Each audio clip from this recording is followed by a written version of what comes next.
अगले दिन सब काम निपटाकर डांस एकेडमी में खड़ी थी। कुछ और लड़के लड़कियां भी थे जिनको सिखाया जा रहा था। मुझे कुछ देर इंतजार करने को कहे लड़की ने सामने कुर्सी पर बैठने का इशारा कर दिया। चुस्त टॉप और स्कर्ट पहने वो मुझे साड़ी में देख ऊपर से नीचे आंखों ही आंखों में तोल रही थी, जिसकी रत्ती भर मुझे चिंता नहीं थी, क्योंकि मेरी नज़रें उन लड़कों को भी देख रही थी जो उस लड़की को आंखों ही आंखों में सिर्फ तोल ही नहीं रहे थे, बल्कि और कुछ दिख जाए या फिर उनकी कल्पना में डूबे से दिखाई दिए। उसको जी भर देखने के बाद 4 आंखों को मैंने अपनी पीठ पर भी महसूस की और मैं मुस्कुरा दी। शायद हमारे पास टाइम पास करने को कुछ और था ही नहीं, तो यही सही। कुछ ही देर में एक 30-35 के आसपास के आदमी कहूँ या युवक बाहर निकल कर आए। पीछे पीछे कुछ लड़के लड़कियां भी बाहर आ गए। शायद एक क्लास ख़त्म हो गई थी। बाहर बैठी लड़की ने हमारी तरफ इशारा करते हुए कहा कि हम इंतज़ार कर रहे हैं। उन्होंने मुस्कुराकर हमारी तरफ देखा और बोले, मैं हेमंत हूँ, मैं वेस्टर्न डांस सिखाता हूँ और एक मैडम आती है जो क्लासिकल सिखाती है। आप लोग क्या सीखना चाहेंगे? कहते हुए वो मेरे चेहरे पर उनकी नज़रें पड़ गई। मैं अब थोड़ी नर्वस हो रही थी, पर मैंने ये जाहिर नहीं होने दिया। सर, मैं आध्या हूँ, मुझे क्लासिकल में भरतनाट्यम आता है। मैं वेस्टर्न सीखना चाहती हूँ। मेरे बाद जो और थे उन्हें भी वेस्टर्न सीखना था। हफ्ते में 3 दिन क्लास होगी और 3 दिन प्रैक्टिस होगी। सो जो यहाँ आकर प्रैक्टिस करना चाहे तो कर सकता है, बताकर उन्होंने हमें नाम और एड्रेस नोट करवाने को कहा। सो मैं अपना नाम लिखवाकर अगले दिन का टाइम पता करके जाने को जैसे ही मुड़ी, आध्या आप रुको, ये सर की आवाज़ थी। Yes sir. आध्या, मैं देखना चाहता हूँ कि तुमने क्या और कितना सीखा है। उनकी बात सुनकर मैं रुक गई और मैंने कुछ स्टेप उनको करके दिखाए। वेरी गुड बोलते हुए उनकी आंखों में भी अपने लिए प्रशंसा देख ली थी। मुझे उस दिन वाकई बहुत अच्छी नींद आई। अगले दिन बहुत उत्साह था मन में और सीखने की ललक भी मेरे चेहरे की रौनक को बढ़ा रही थी। माँ रिश्ते से मेरी सास भले ही थी, पर वो मुझे खुश देखकर खुशी महसूस करती थी। बस यही बात मुझे उनके बेहद करीब ले आई थी। हेमंत मेरे नए गुरु थे जो हमेशा उत्साह से भरे हुए और पूरे जोश के साथ हमें सिखाते थे। बहुत मज़ा आ रहा था मुझे सीखने में। मेरे पति ने भी मुझ में एक फ़र्क महसूस किया था शायद, पर कुछ कहा नहीं, हमेशा की तरह।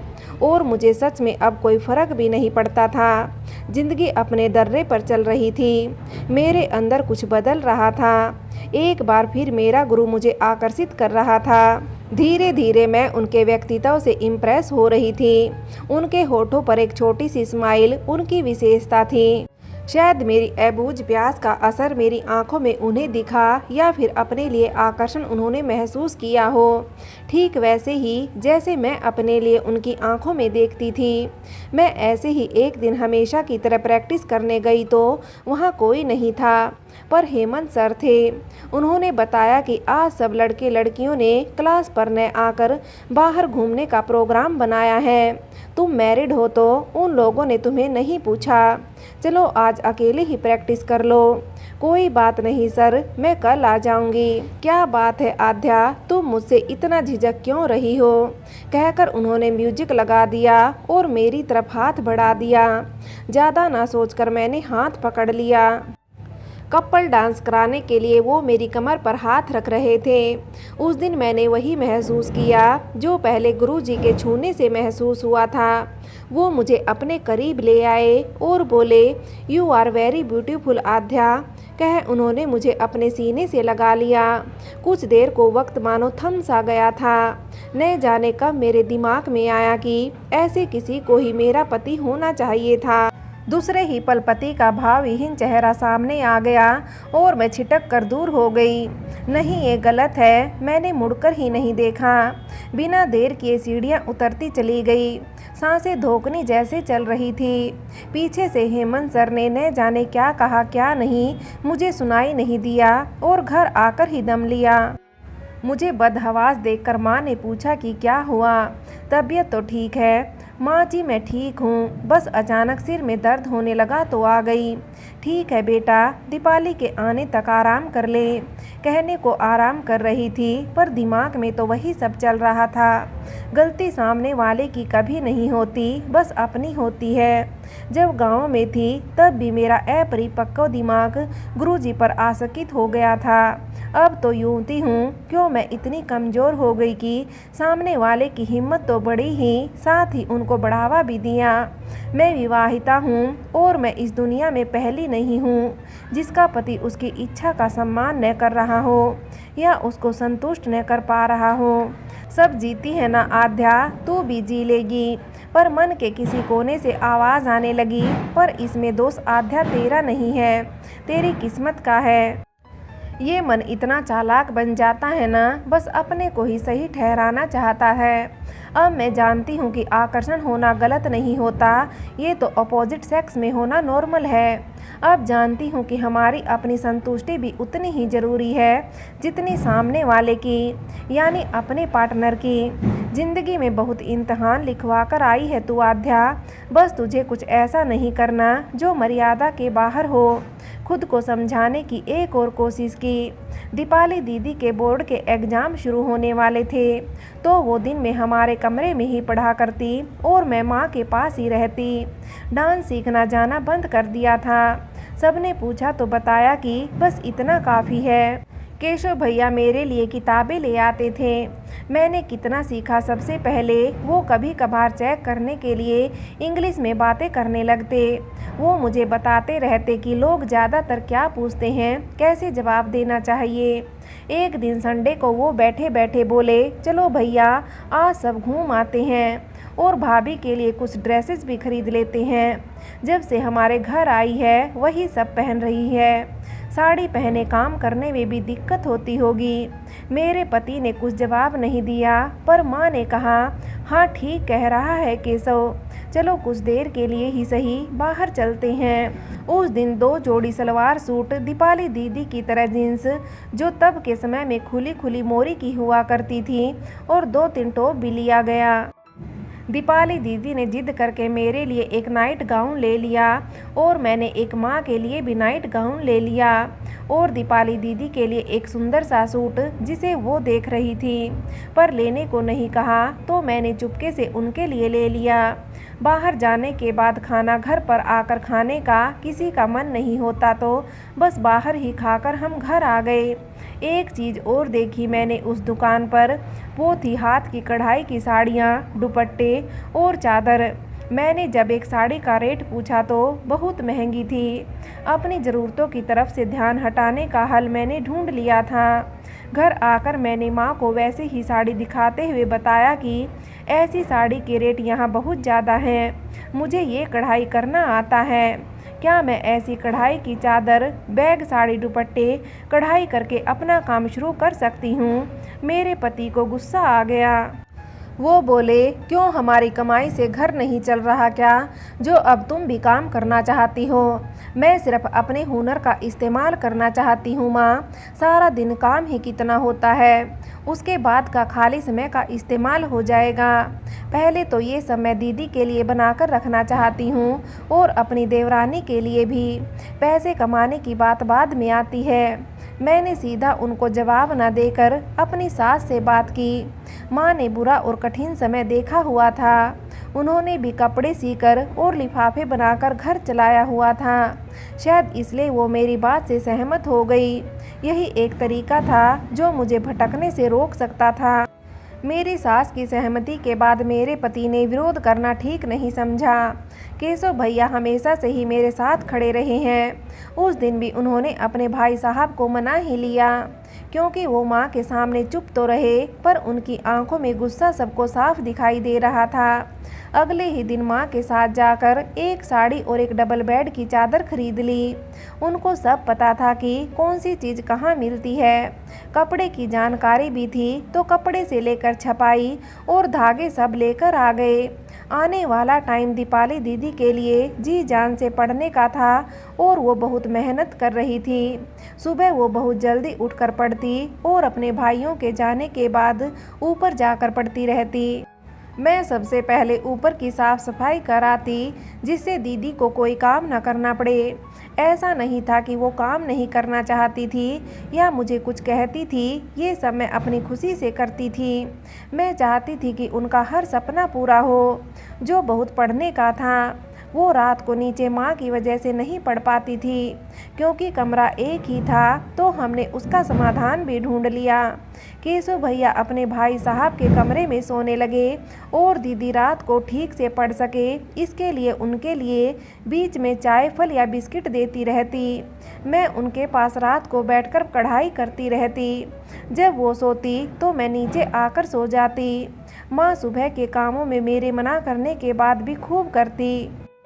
मैंने अपने गांव में देखा और सुना भी कि सास बहू को खुश नहीं देख सकती या हर काम में रोक टोक करना, ताने देना यही करती है।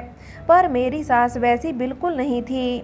शायद तभी इस घर में रह भी रही हूँ और जी भी रही हूँ। दीदी के पास सोने से मुझे अपने पति से कुछ दिनों दूर रहने को मौका मिल गया था जो मुझे खुश रख रहा था।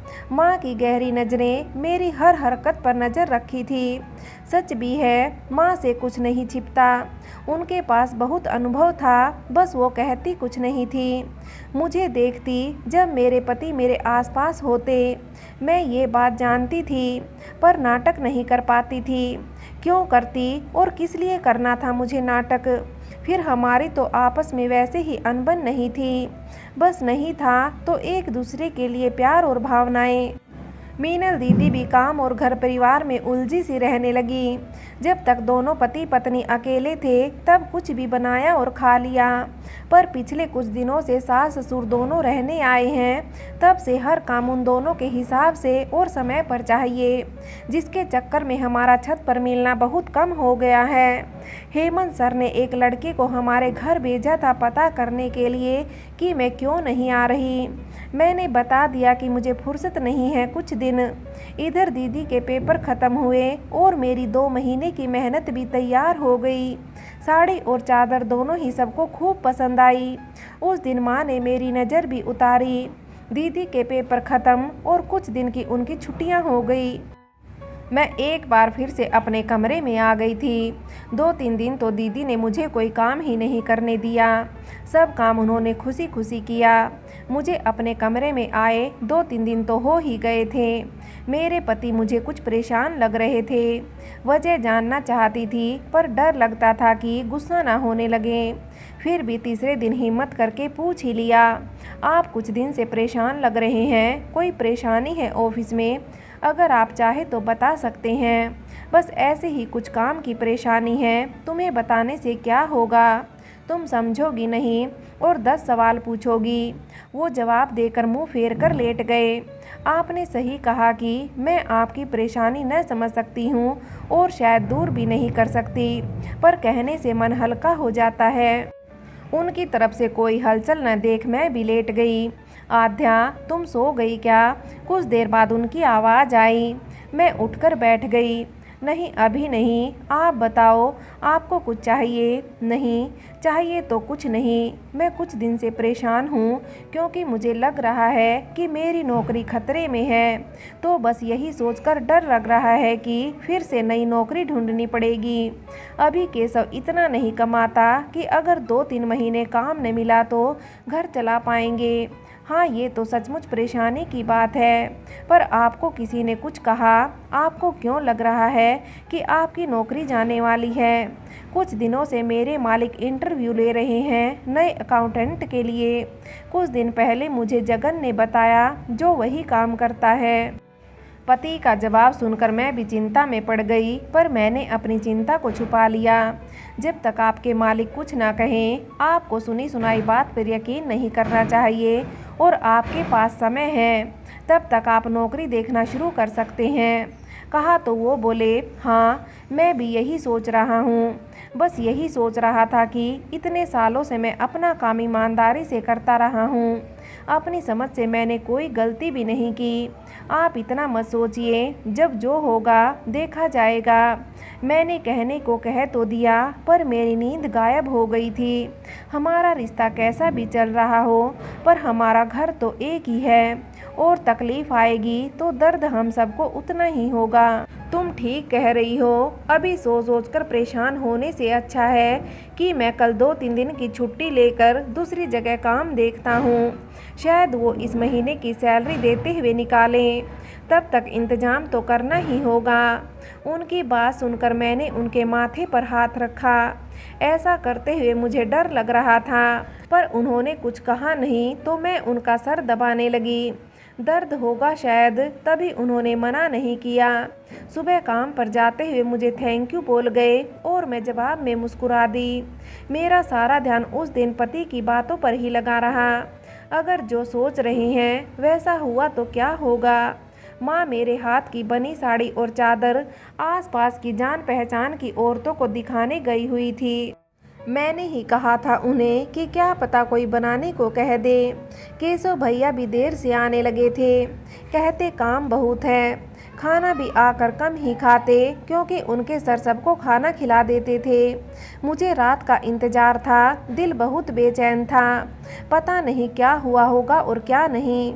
ये न हो छुट्टी मांगे तो आने को ही मना न कर दे।